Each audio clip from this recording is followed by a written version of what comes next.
Bom dia, terceiro ano! Tudo bem com vocês? Como é que vocês estão? Hoje é terça-feira, dia 18 de agosto, e a gente vai lá corrigir a nossa tarefa. Primeiro a gente vai para a língua portuguesa, tá? Então, lá na página 12, eu espero que vocês tenham lido toda a fábula e agora a gente vai ler junto, tá bom? Eu vou ler e vocês acompanham a leitura, combinado? O pastorzinho mentiroso. Era uma vez um pastorzinho que se chateava muito por ter que cuidar de suas ovelhas. Queria sempre se divertir às custas dos lavradores que trabalhavam num campo perto dali. Certo dia, teve uma ideia e pôs-se a gritar com todas as suas forças: O lobo! O lobo! Socorro! Ele está vindo para cima de minhas ovelhas! Socorro! Os camponeses, ao ouvir a gritaria, deixaram suas tarefas e correram para acudir. Quando os lavradores chegaram armados com suas enxadas e dispostos a defender o garoto e o rebanho, deram de cara com o menino a gargalhadas, pois era tudo mentira. Muito aborrecidos, os homens voltaram para suas tarefas.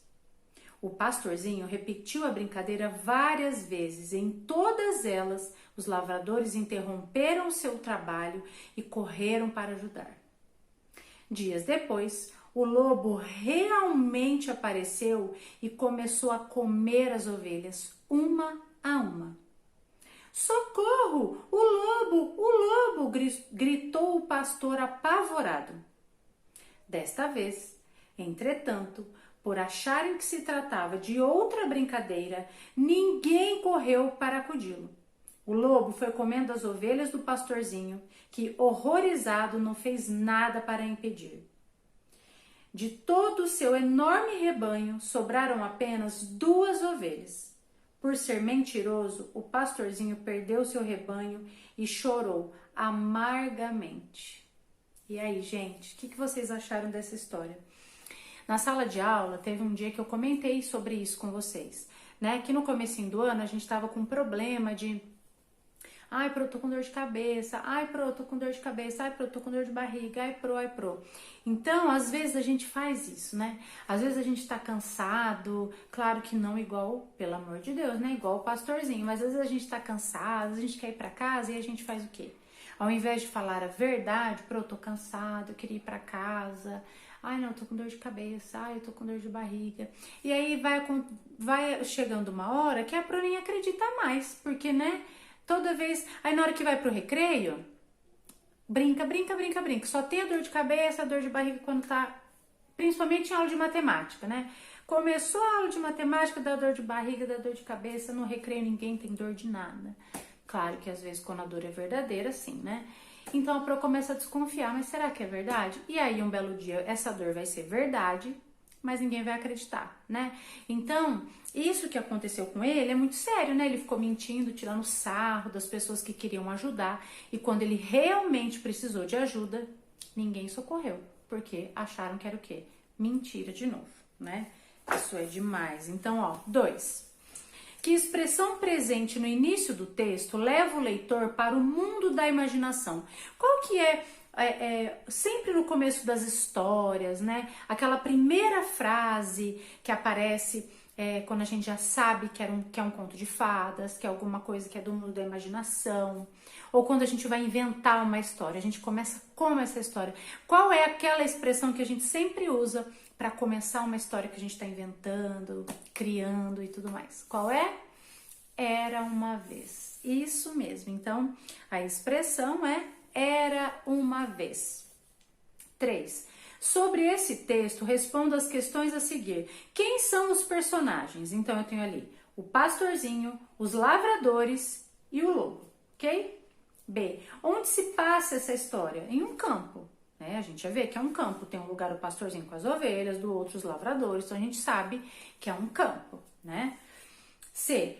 Por quem a história é contada? Então, a história é contada pelo pastorzinho, pelos lavradores ou por alguém que não participa da história? A gente tem que, não sei, tem que voltar lá e ler de novo pra gente conseguir interpretar. Então, não é o pastorzinho que tá contando a história e nem os lavradores. Então, é uma pessoa que não participa da história, tá? o que o pastorzinho fazia para se divertir enquanto cuidava das ovelhas. Então, o que o pastorzinho fazia para se divertir? Que para ele era uma diversão, mas para os outros não era nada divertido. O que era?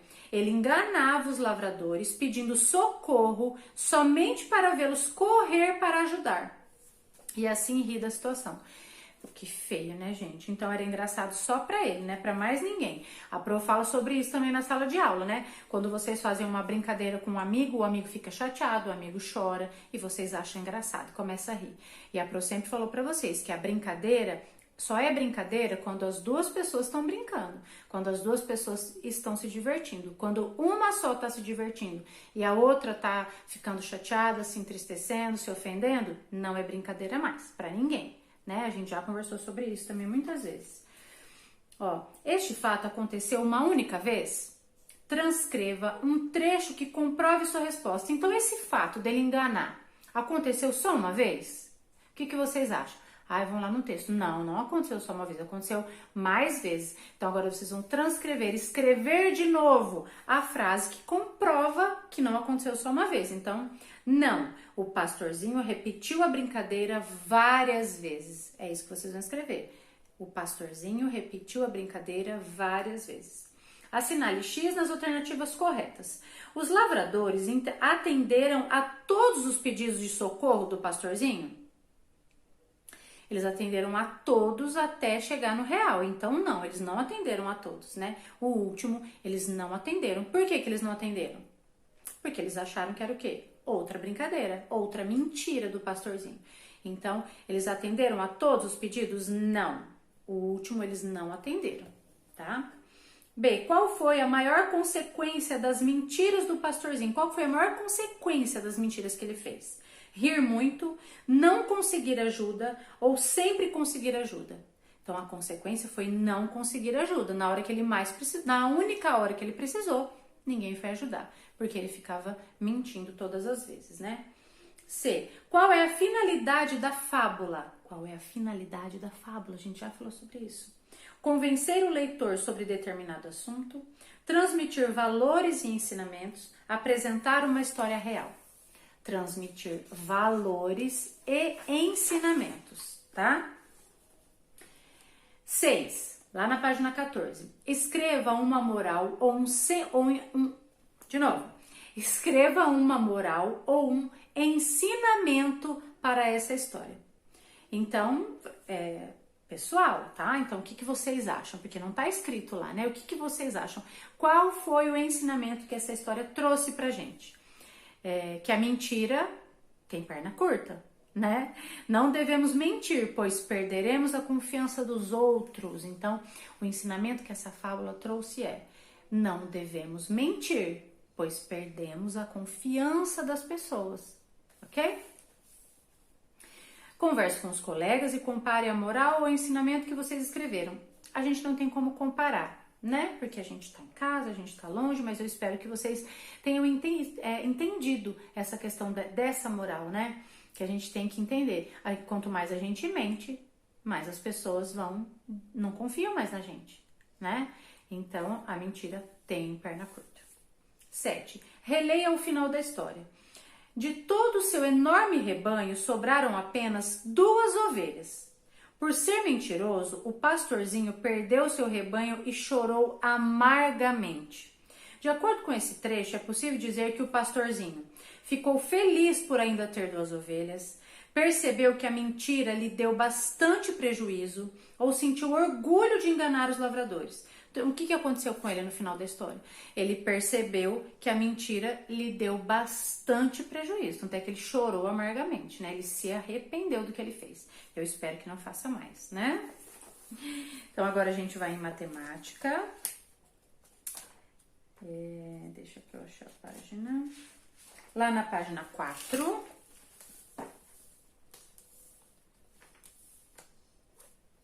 Ok? Brincando com números. Você sabe qual é o rio mais extenso do mundo?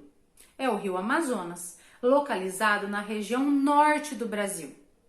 Ele tem 6.992 quilômetros de extensão, desde sua nascente no Peru até sua foz no Oceano Atlântico. A Pro até leu isso com vocês ontem, né? E a gente tem ali no mapa marcadinho. E aí fala assim, ó, localize e circule a capital de seu estado no mapa. Então, a gente mora no Paraná, todos nós, ó.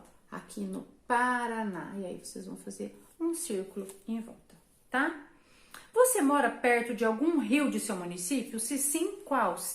Sim, a gente tem o Rio Paraná, o Rio Paranapanema, o Rio Tigre. A gente tem vários rios aqui perto da região, tá? O que significa dizer que o Rio Amazonas é o mais extenso do mundo? O que isso quer dizer quando a gente fala é o rio mais extenso do mundo? Significa que o Rio Amazonas é o que tem maior comprimento. Tanto é que quando vocês olham lá no mapa, olha como ele é, ó, estreitinho comparando aos estados. Então, extensão em comprimento, tá? Pinte o número que mais se aproxima da extensão do Rio Amazonas em quilômetros. Então, eu tenho ali 3 números. Eu tenho o número 5.000, o número 6.000 e o número 7.000.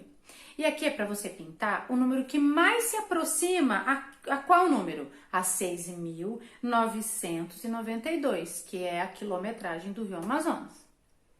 Então, desses 3, qual é o número que mais se aproxima desse número? 6.992. Vocês vão pintar o número 7.000. Porque assim, o número do 6.000, ele tá longe de 992 quilômetros, ele ainda tá longe do 6.000. Agora, do número 7.000, só 8 quilômetros ele tá longe. Olhem lá para vocês verem. 6.992 mais 8 já dá 7.000. Então, vocês vão ter que pintar o número 7.000, ok? A gente corrigiu essa página na aula pelo Zoom, mas eu vou corrigir de novo, porque não era todo mundo que estava presente. 1. Observe nos ábacos a posição da argola e complete cada frase com o número representado. Depois, recorte da aba as peças do material dourado e colhe-as ao lado dos ábacos correspondentes. Então, vamos lá. Letra A. Uma argola na haste da unidade de milhar indica o número. Então, se eu tenho uma argolinha na minha haste lá da unidade de milhar, que número eu tenho representado? O número 1000. Agora, para eu colar ali do lado, gente, no material dourado, que peça representa o número 1000? O cubo grande, o cubão. Então, é esse que vocês vão colar ali, tá? B. Uma argola na haste da centena representa o número, uma argolinha na haste da centena. Quando eu tenho uma centena, eu tenho o número 100. E no material dourado, qual peça representa o número 100? A placa, tá? E aí vocês vão colar a placa. Uma argola na haste da dezena representa o número, quando eu tenho uma dezena. Uma argolinha na haste da dezena, eu tenho o número 10. E qual peça do material dourado representa o número 10? A barrinha, ok? D. Uma argola na haste da unidade é igual a uma argolinha na haste da unidade. Quando eu tenho uma unidade, eu tenho... Que número eu tenho? O número 1. E qual peça do material dourado representa o número 1? O cubinho, ok? E aí vocês façam a colagem, tá bom? Lá na página 6, no primeiro pontinho, tá assim. Qual é o maior número que podemos representar em um ábaco de 4 hastes? 4 hastes, ou seja, unidade, dezena, centena, unidade de milhar. E sabendo que em cada haste eu só posso colocar 9 argolas, ou seja, 9 unidades, 9 dezenas, 9 centenas, 9 unidades de milhar. Que número eu tenho aqui? 9.999, ok? Escrevam lá, 9.999. No segundo pontinho, com o material dourado, representamos esse número usando quantos cubos grandes? Eu sei que um cubo grande vale 1000. Para eu representar 9.000, quantos cubos grandes eu preciso? 9. Então, eu já sei que 9 cubos grandes já dá 9.000. E placas? Quantas placas eu preciso para dar 900? 9 placas. E para dar 9... E as barrinhas? Para dar 90. A Pro tá doida quase, né? Para dar 90 eu preciso de 9 barrinhas. E para dar 9 unidades, eu preciso de 9 cubinhos, ok? 2.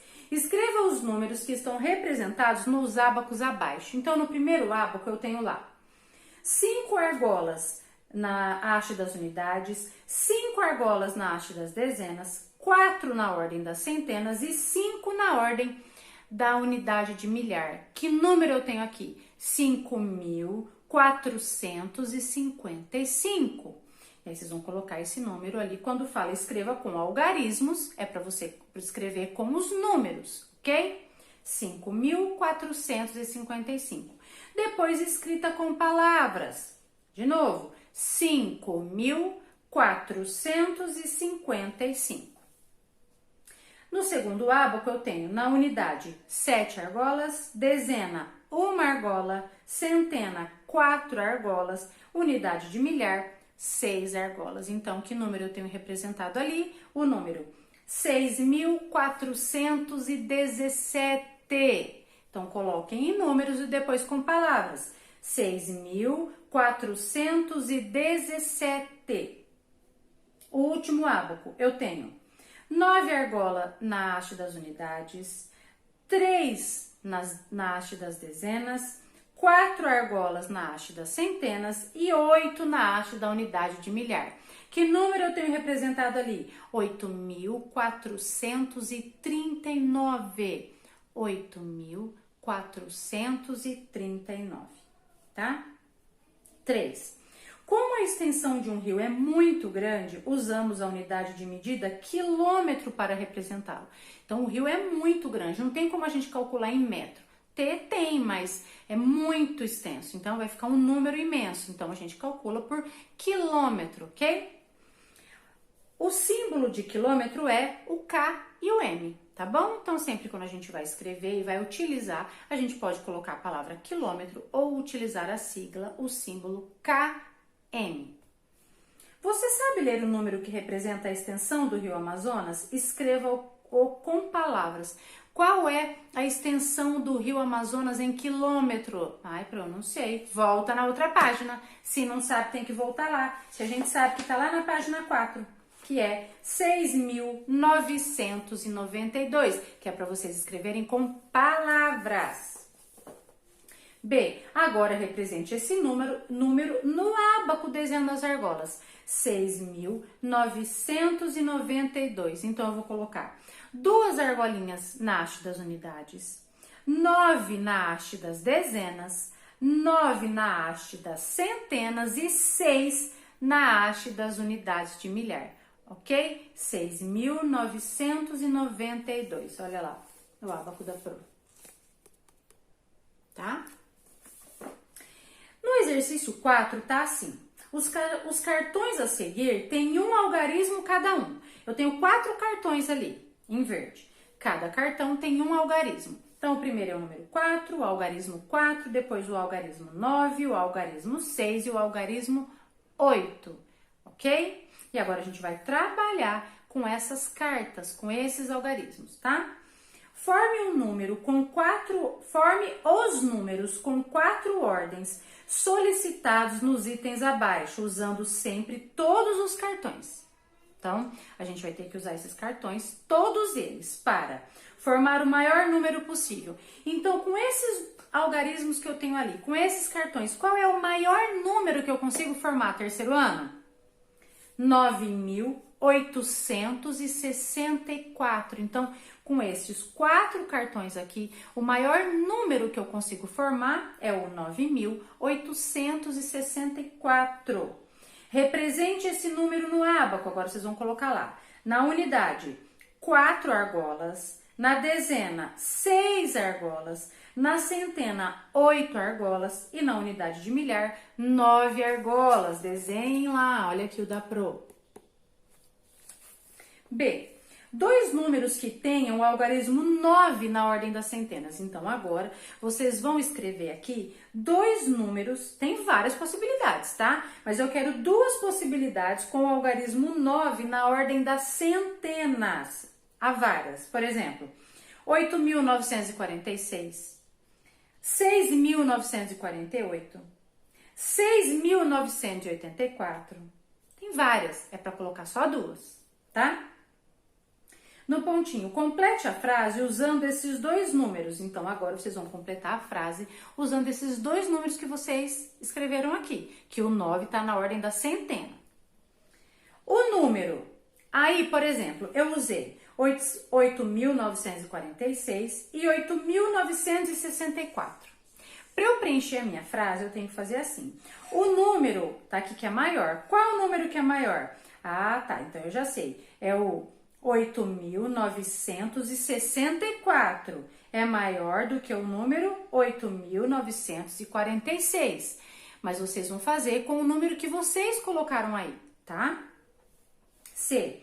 Dois números com o menor algarismo na ordem das unidades. Então, eu quero dois números. Primeiro tem que saber qual que é o menor algarismo daqueles 4 que estão lá em cima. É o número 4. Ele é o menor algarismo. Então, agora eu tenho que formar dois números em que esse algarismo esteja na ordem das unidades. Então, eu tenho lá 9.864, 9.684, tem vários também, tá? D. Dois números maiores do que 7.000. Então, agora vocês vão ter que criar, usando os cartões, dois números maiores do que 7.000. Eu tenho lá 9.864, 9.846, 9.684. Nossa, tem muitos também. Tá? Acabamos a tarefinha, tá? E aí, hoje a gente vai estudar ciências e eu já volto com o nosso conteúdo de hoje, ok? Beijinho!